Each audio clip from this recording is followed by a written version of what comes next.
Assalamualaikum warahmatullahi wabarakatuh. Saya buka segmen dialog ini dengan mengucapkan salam untuk Anda pemirsa. Ini merupakan momen yang spesial untuk kita. Ini momen Idul Fitri. Masya Allah, kita berkumpul dengan sanak saudara pasti untuk saling memaafkan pemirsa. Tapi apakah ini juga akan terjadi di panggung elit kita? Kita tahu tahun politik mereka berseberangan dengan jalan politik yang diambil masing-masing. Ataukah mereka ketika bertemu secara pragmatis memaafkan tapi secara esensi tidak? Itu yang akan saya bahas di Apa Kabar Indonesia Malam. Sejumlah narasumber sudah bersama dengan saya khususnya di sini. Assalamualaikum warahmatullahi wabarakatuh. Syekh Misri, apa kabar Syekh? Sehat. Alhamdulillah. Alhamdulillah rabbil alamin. Saya juga telah tersambung pemirsa dengan 3 narasumber saya, mulai dari Mas Habib mewakili dari Partai Gerindra dan juga Pak Nur Sirwan dari PDIP dan Mas Saiful Huda dari PKB. Assalamualaikum warahmatullahi wabarakatuh. Selamat Hari Idul Fitri seluruh narasumberku. Waalaikumsalam. Baik. Izin wal faizin, mohon maaf lahir dan batin guys. Maaf lahir batin juga. Baik, sebelum saya ketiga narasumber saya yang tersambung lewat sambungan Zoom, saya ingin melihat momen Idul Fitri saling maaf-memaafkan ini secara apa? Secara esensi Islam. Silaturahmi dalam Islam di momen Idul Fitri ini Syekh sebenarnya seperti apa ya?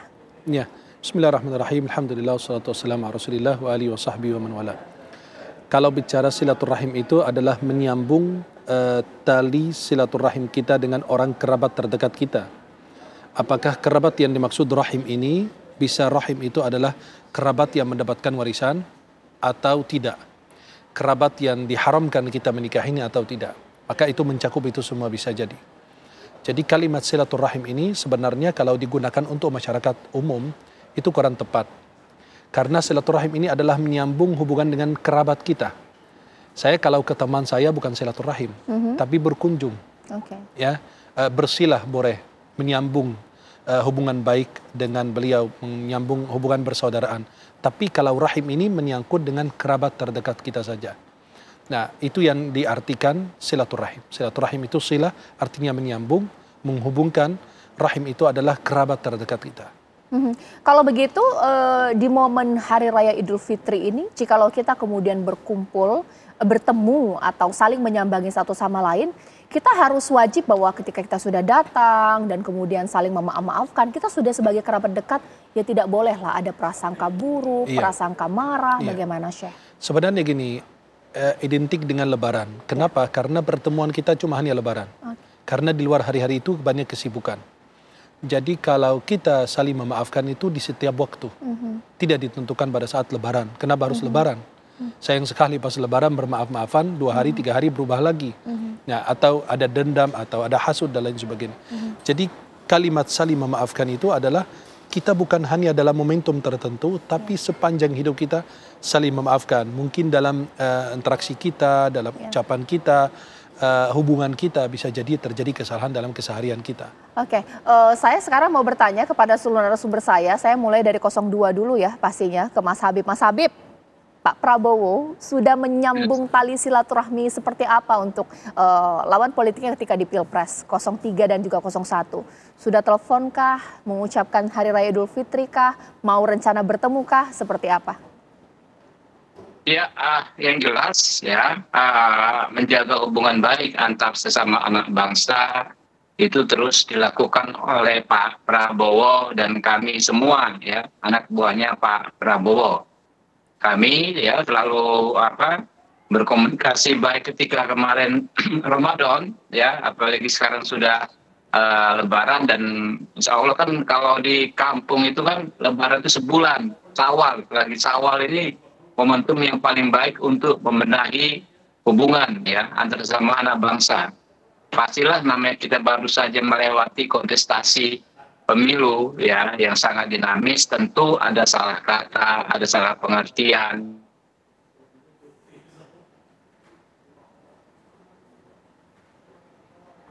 Mas Habib, sedikit terganggu nih komunikasi saya dengan Mas Habib.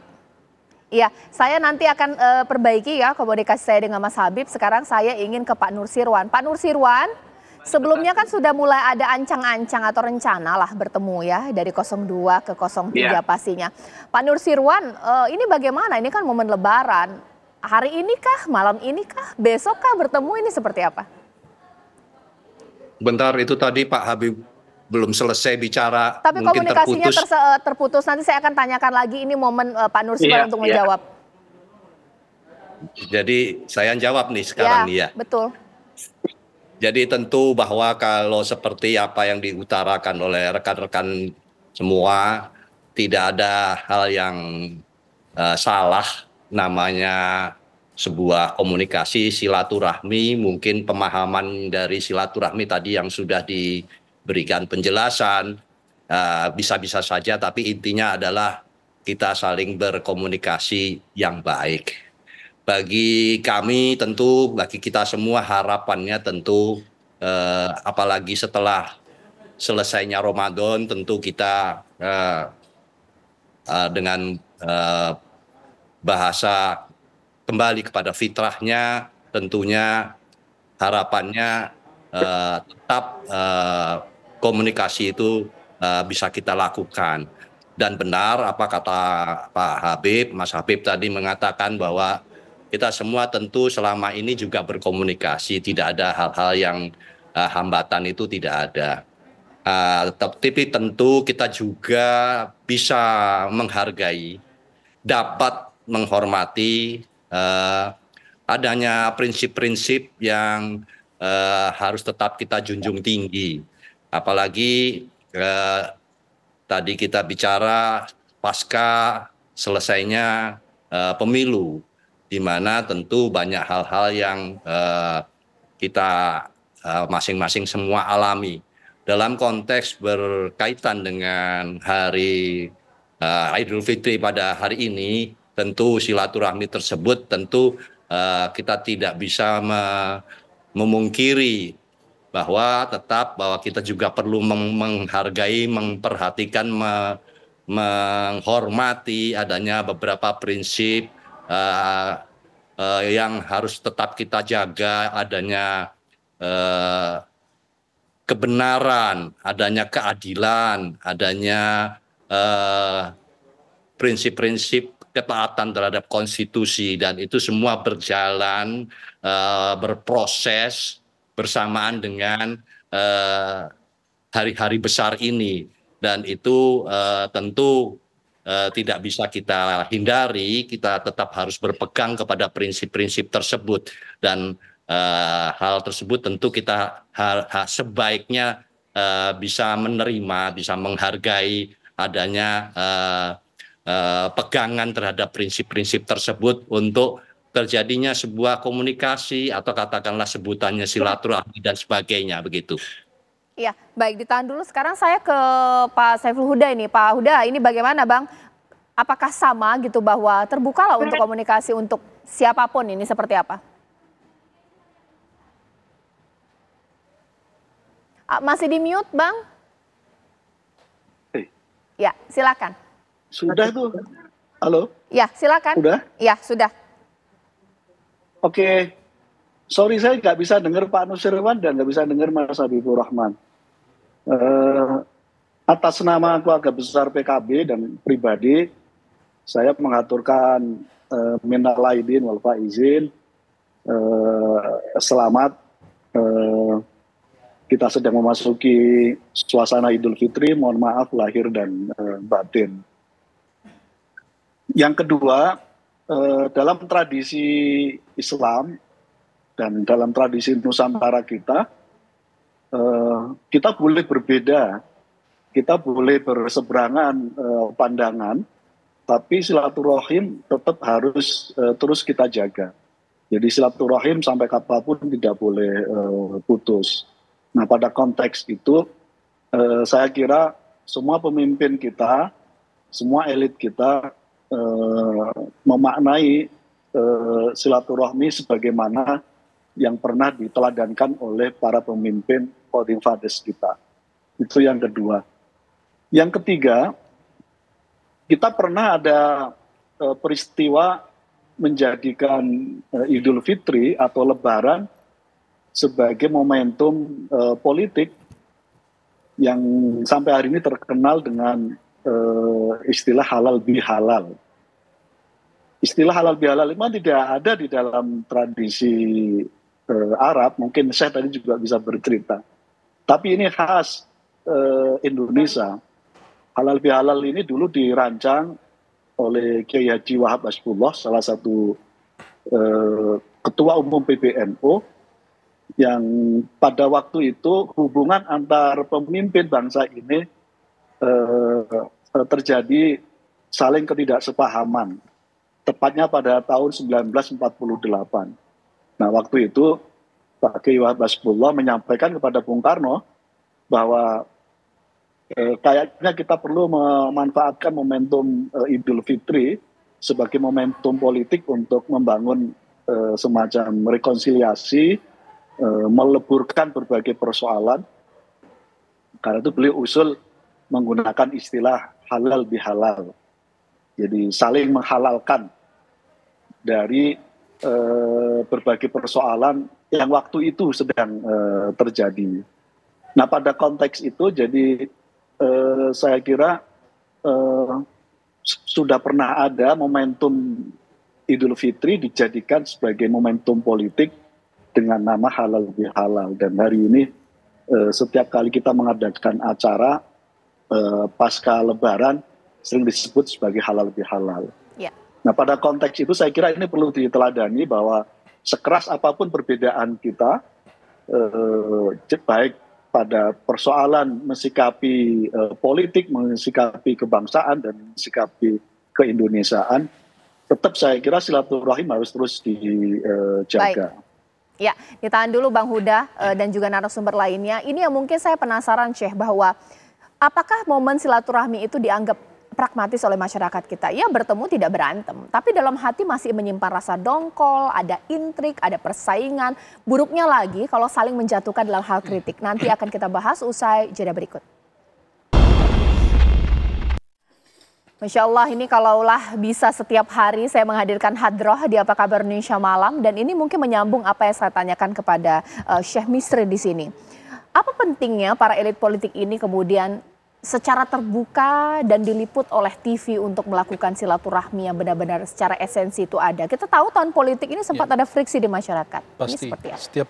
Setiap tahun politik itu terjadi ya saling mencintai, ada kebencian dan lain sebagainya. Nah, itu kita berharap itu jangan cuma hanya manis di bibir saja. Artinya biar diliput sama media 01 ketemu dengan 02, 03, itu kita benar-benar ingin diwujudkan dalam keseharian. Bukan hanya sekedar diliput, oh bahwa si Fulan sudah berkunjung ke Fulan atau menyambung komunikasi baik dengan Fulan. Tapi memang betul-betul harus diwujudkan dalam keseharian. Jadi para pengikutnya, bawahannya juga demikian. Jangan sampai terjadi kebencian di antara kita. Iya, langsung saja kita tanyakan ya. Mungkin saya ingin ke Mas Habib lagi. Mas Habib, kalau lo memang ingin menjalin silaturahmi secara esensial, apa hanya formalitas saja supaya diliput tampaknya guyup. Tapi dalam hati kan siapa yang tahu momen silaturahmi lahir dan batin. Jaminannya seperti apa mungkin dari 02 ini? Ya, dalam politik yang namanya formalitas, yang namanya gestur, itu sama-sama perlu, sama-sama penting, ya. Karena kan rakyat melihat kita semua, ya, melihat apa yang kita praktekkan. Kalau elitnya saling berkunjung, kemudian penuh sama-sama penuh kedamaian, menyampaikan pesan-pesan damai, seperti hari ini misalnya Pak Dasko dengan Mbak Puan, dua orang ya yang dapat dikatakan istilahnya sangat berpengaruh di paslon masing-masing, ya kan, menyampaikan pesan yang sangat-sangat sejuk bahwa sangat mungkin Pak Prabowo ketemu Ibu Megawati di suasana Lebaran. Nah, kalau Lebaran ini kan nggak jauh-jauh hari kan, ya di Syawal inilah, di bulan ini. Artinya kan masyarakat di bawah, di grassroots yang mungkin sampai saat ini masih ada yang bertikai, masih ada yang panas-panasan, ikut move on gitu, Mbak Caca. Mungkin sudah 98% selesai, tinggal menunggu putusan MK, apapun putusannya, ya. Masyarakat sebaiknya move on. Nah, ini yang akan baik bagi kita karena kita akan kembali produktif, Mbak Caca. Ya. Kita produktif melakukan kerja-kerja melayani rakyat.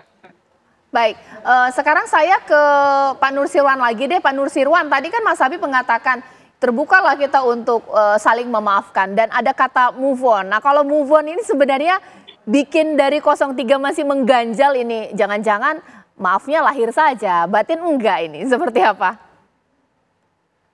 Ya, jadi kalau kita tadi kan hal yang esensial begitu ya harapannya.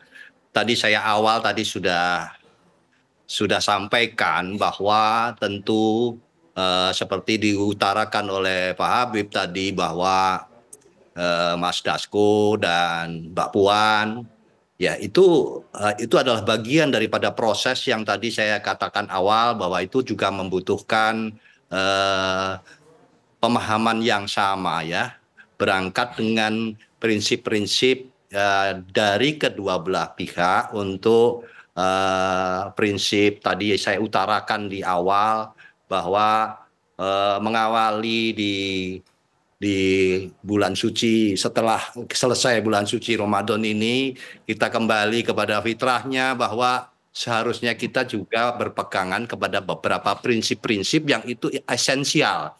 Maksudnya adalah ya kita bisa menerima adanya sebuah prinsip kebenaran, prinsip berkeadilan, prinsip untuk menjunjung tinggi aturan dan konstitusi. Kalau ini semua kita bisa jalankan dengan baik, tentu semua pihak tidak sulit. Kalau semua bisa mengerti dan memahami itu, memang tidak mudah dalam kondisi seperti ini. Jadi kalau supaya itu tidak hanya sekedar bahasanya berpura-pura begitu, ya kita harus secara ikhlas kita menjalankan beberapa prinsip itu. Semua pihak tentunya, tidak hanya satu pihak. Karena akan sulit kalau misalnya kita berjumpa ya, dalam bahasa yang lain katakanlah berkomunikasi, perjumpaan, tapi masih ada sesuatu hal di antara kedua belah pihak ini yang belum berjalan dengan sesuai dengan yang secara normal, secara kewajaran itu dapat dipahami, dapat diterima. Itulah yang saya maksudkan bahwa kalau kita harapannya ingin pada sesuatu hal yang memang prinsipial, tidak berpura-pura begitu, ya kita harus berproses dengan baik. Itu menerima beberapa hal yang seharusnya kita misalnya itu melakukan kesalahan, katakanlah tidak benar, tentu kita harus perbaiki. Hal-hal seperti itulah yang persyaratan-persyaratan tidak tertulis mungkin, tapi itu adalah menjadi hal-hal yang kadang-kadang itu menjadi kelengkapan yang perlu dijalankan oleh berbagai pihak untuk berkomunikasi. Menurut saya demikian. Bang Huda, seperti apa? Ya sekali lagi kita punya tradisi yang kuat ya soal keberbedaan, konfliktual, cara pandang yang berbeda antar pemimpin kita itu tidak harus menghalangi semangat silaturahim. Jadi hubungan antar pemimpin kita harus terus terjaga. Nah pada konteks misalnya pada pasca Pilpres ini, kalau misalnya ukuran objektifnya adalah setelah nanti kita menunggu keputusan MK tanggal 22 Mei ini, saya kira Idul Fitri hari ini sebagai prakondisi awal untuk saling komunikasi, silaturahim, dan Lebaran ini kan 1 bulan. Jadi tanggal 22 keputusan MK masih menjadi bagian dari bulan Syawal ini. Jadi saya kira kita juga tidak harus memaksa pemimpin kita untuk sehari 2 hari ini untuk langsung menyambungkan silaturahmi secara terbuka. Jadi alamiah saja, kita berproses secara alamiah, secara baik. Prinsipnya sebeda apapun, terlebih-lebih pada konteks perbedaan cara melihat persoalan kebangsaan dan kenegaraan, tetap harus dalam bingkai silaturahmi yang tidak terputus. Oke. Syekh, ini pertanyaan yang sangat sederhana, tapi mungkin ada di benak masyarakat. Dalam Islam berdosa tidak ketika kita tidak murni 100% memaafkan orang? Masih ada mengganjal sama dengan putusan MK yang belum final saat ini? Jadi gini, kalau kita meminta maaf, itu karena suatu kesalahan yang kita lakukan. Tapi apakah orang itu yang kita pernah melukai hatinya, atau pernah membicarakannya, atau menjelekkannya, atau menjatuhkannya, atau melakukan sesuatu yang tidak baik bagi dia, Apakah dia berdosa ketika tidak memaafkan? Tidak. Karena itu hak pribadi dia. Maka itulah hati-hati kalau urusan itu menyangkut dengan orang. Kalau menyangkut dengan dosa dengan Allah, Allah maafkan subhanahu wa ta'ala. Jadi kita mohon ampun, kita taubat, selesai. Allah maafkan. Tapi kalau menyangkut dengan urusan hamba, Allah tidak ikut campur dengan urusan itu. Jadi pada saat kita melakukan kesalahan kepada orang, kemudian orang itu meninggal, sulit juga kita meminta maaf kepada dia. Sedangkan dia udah meninggal, kita tidak dengar apakah dia memaafkan atau tidak. Berarti nanti dia harus nunggu proses pengadilan. Kalau dalam Islam sendiri kita tahu bahwa memaafkan lahir dan batin ini seakan-akan agak sulit kita lakukan, kita laksanakan, kita amalkan untuk konteks politik di mana saat ini juga proses politik belum selesai, masih ada pilkada, elit-elit politik menganggap biasalah intrik-intrik seperti ini lumrah dalam Memang politik. itu kepura-puraan itu harus ada di dunia politik. Jadi kepura-puraan dalam arti ya kita saling bertemu, berpelukan, husnuzan kita, baik sangkanya kita adalah memang betul demikian.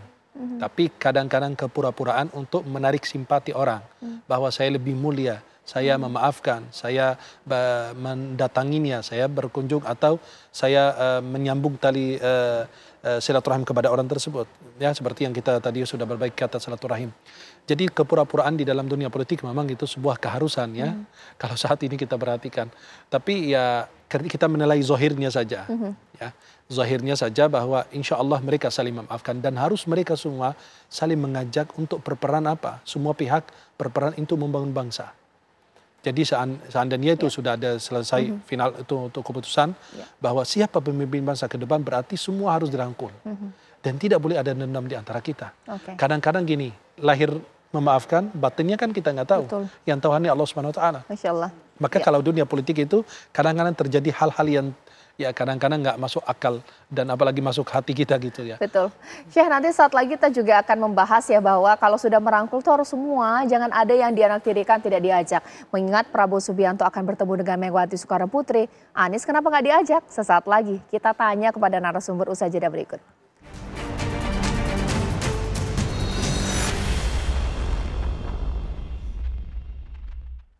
Dalam Islam, jika ingin merangkul, semua dirangkul, jangan ada yang tidak dirangkul. Itulah makna silaturahmi yang secara mendalam kita maknai pemirsa. Langsung saya tanyakan kepada Mas Huda. Kan sudah ada kita dengar selentingan di sini Bang Huda akan bertemu lah Pak Prabowo dengan Ibu Megawati Soekarno Putri. Pak Anies sebenarnya sempat mau diajakin nggak? Atau mungkin sudah dengar ini, oh Pak Prabowo mau ketemu juga dengan Anies, seperti apa? Kita belum dapat konfirmasi soal itu.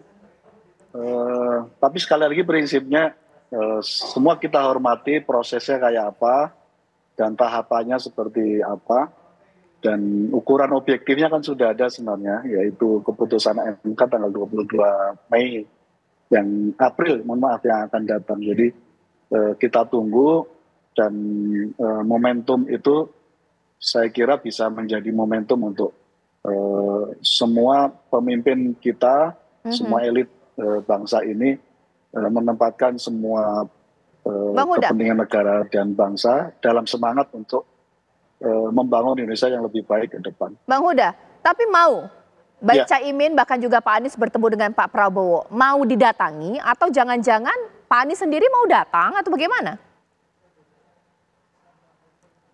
Saya sampai hari ini belum tahu Baik. agendanya kayak apa gitu. Tapi sekali lagi saya percaya bahwa para pemimpin kita bisa membedakan mana urusan kenegaraan, urusan kebangsaan, mana urusan pribadi-pribadi. Nah, Idul Fitri ini kan mengajarkan kita bahwa momentum terbaik kita untuk saling melebur, saling memaafkan, tapi pada konteks perbedaan saya kira tetap akan terus terjadi, tetap ada sampai kapanpun. Karena itu makna mohon maaf lahir batin itu bisa dimaknai selama semua pihak bisa menghargai dan ada keikhlasan untuk menyampaikan ucapan permohonan maaf, saya kira cukup sampai di situ. Bang Habib, kalau mau ketemu dengan Ibu Mega bisa, masa dengan 01 enggak gitu kan? Nanti kan masyarakat mengamaknainya bahwa pasti bisa. berarti ada terkotak-kotak bagaimana?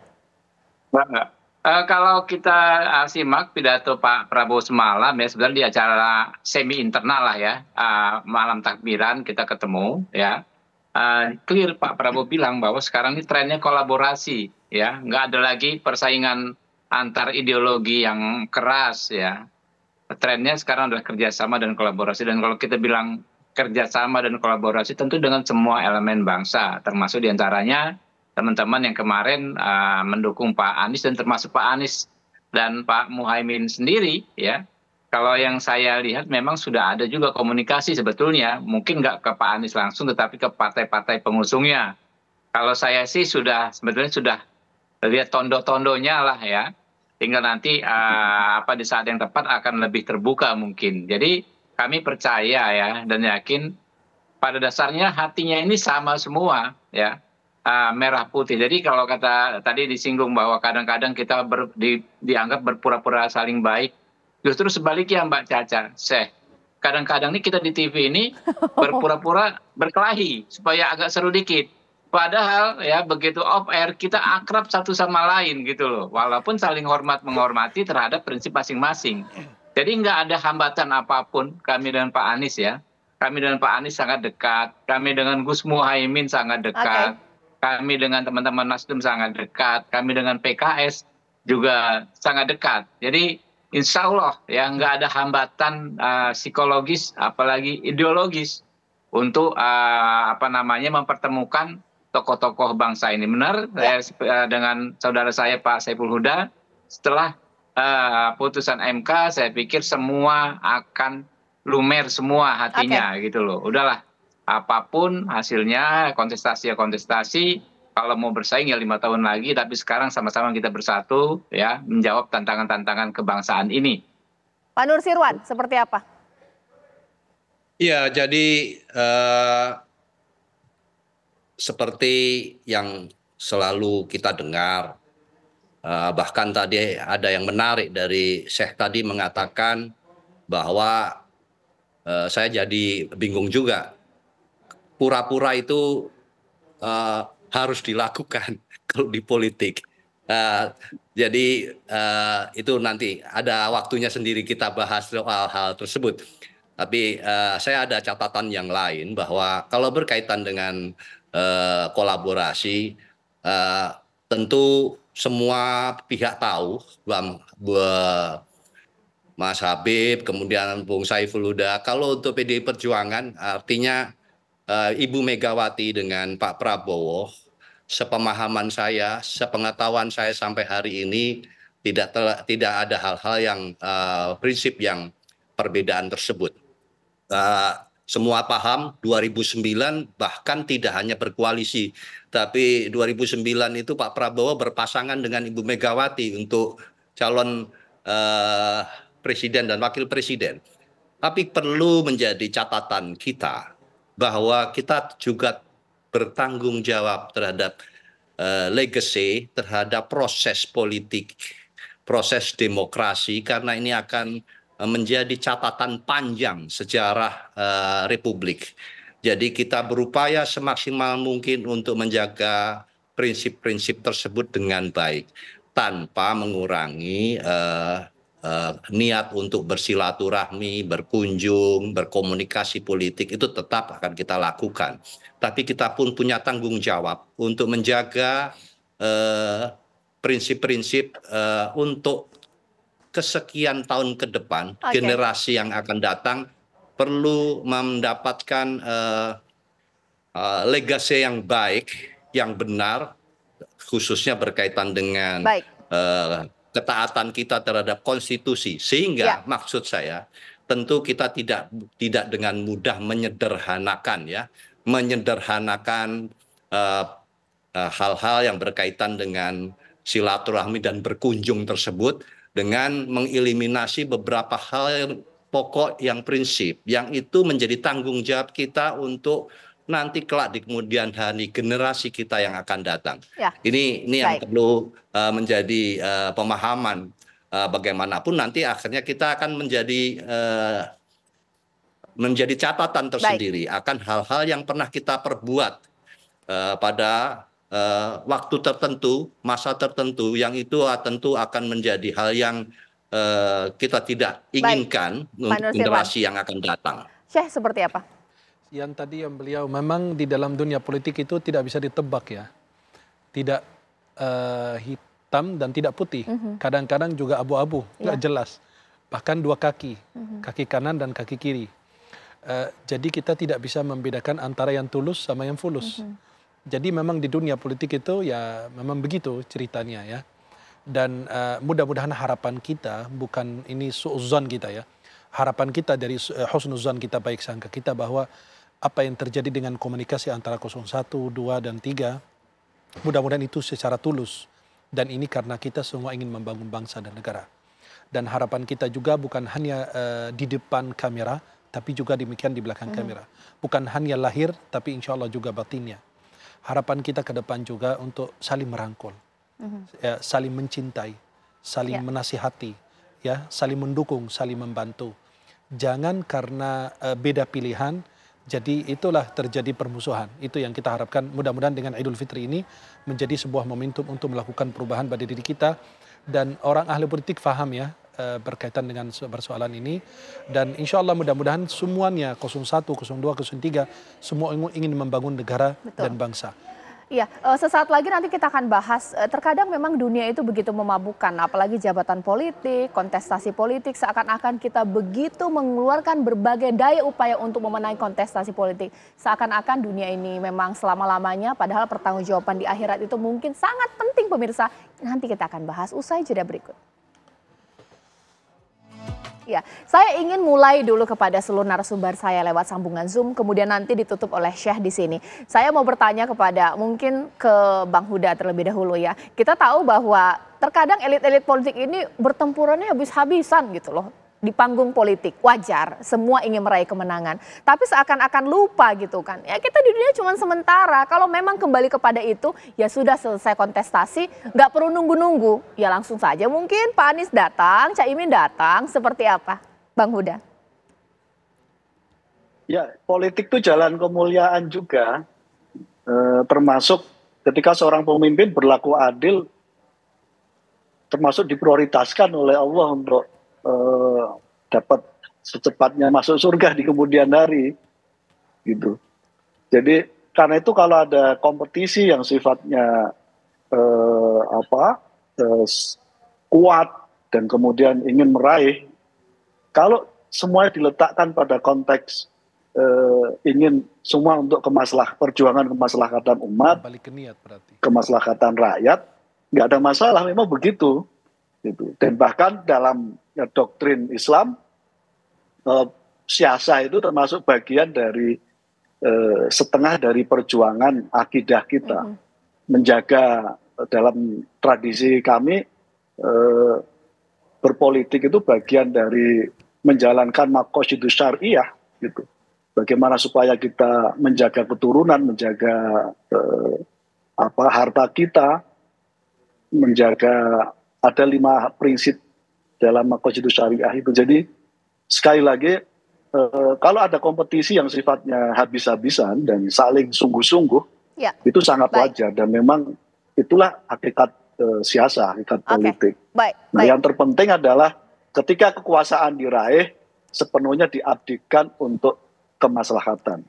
Itu yang paling penting. Nah, pada konteks itu, ukuran kemaslahatan kan, jadi masing-masing pemimpin punya ukurannya masing-masing. Tapi sekali lagi, prinsipnya saya meyakini pemimpin kita bisa saling berbeda, tapi saat yang sama silaturahmi akan tetap terjaga. Oke, singkat saja Bang Habib. Masih di mute, boleh di unmute dulu? Ya, elit-elit kita saat ini sudah lama saling berinteraksi, saling mengenal satu sama lain ya. Dan kita sudah 3 atau 4 kali pemilu di era 4 atau bahkan 4 kali di era reformasi ini. Sehingga semua sama paham tidak ada yang namanya zero sum game kalau terkait pemilu. Tidak ada yang menang membumi hanguskan yang kalah. Tidak ada yang kalah dikejar-kejar, itu nggak ada. Ya, selama ini justru ya setelah pemilu, siapapun yang menang, siapapun yang kalah segera saling rangkul ya.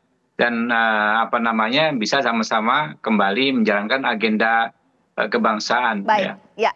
Oke, singkat saja Pak Nur Sirwan, singkat saja. Ya, mudah-mudahan singkat sekali. Jadi saya diajari oleh Ustadz Saiful Huda tadi. Ya, Kiai Huda. Kiai Huda. Jadi tadi sepertinya saya coba-coba menyampaikan, tapi tampaknya cocok dengan apa yang tertulis di dalam ajaran.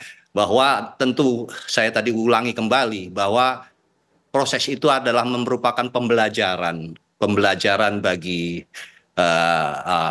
generasi pada masanya dan akan tercatat di waktu yang akan datang. Sehingga itu kembali saya katakan bahwa sebuah proses tentu harus dihargai.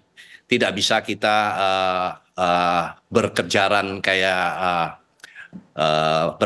waktu demikian, karena itu akan berproses sendiri, dinamikanya akan berjalan, dan tentu semua dengan pertimbangan dan dengan tanggung jawab yang disandangnya masing-masing para pemimpin. Dan itulah yang mohon untuk itu bisa dipahami, bisa dihargai, dan bisa dimengerti pertanggungjawaban tersebut. Baik, Syekh, ingatkan kami kembali bahwa ini dunia hanya sementara, politik atau apapun itu, kita harus ingat bahwa pertanggungjawaban di akhirat. Ya, kalau sebuah saingan itu memang wajar terjadi, karena semua ingin memenangkan dirinya. Tapi jangan lupa bahwa kita itu bertanggung jawab di hadapan Allah SWT.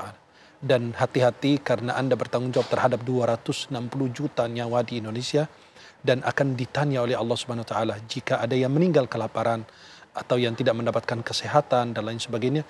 Umar bin Khattab mengatakan jika ada binatang kepleset atau jatuh di perjalanan karena tidak diluruskan, tidak diperbaiki, dia bertanggung jawab di hadapan Allah. Binatang aja dia pikirin, apalagi manusia.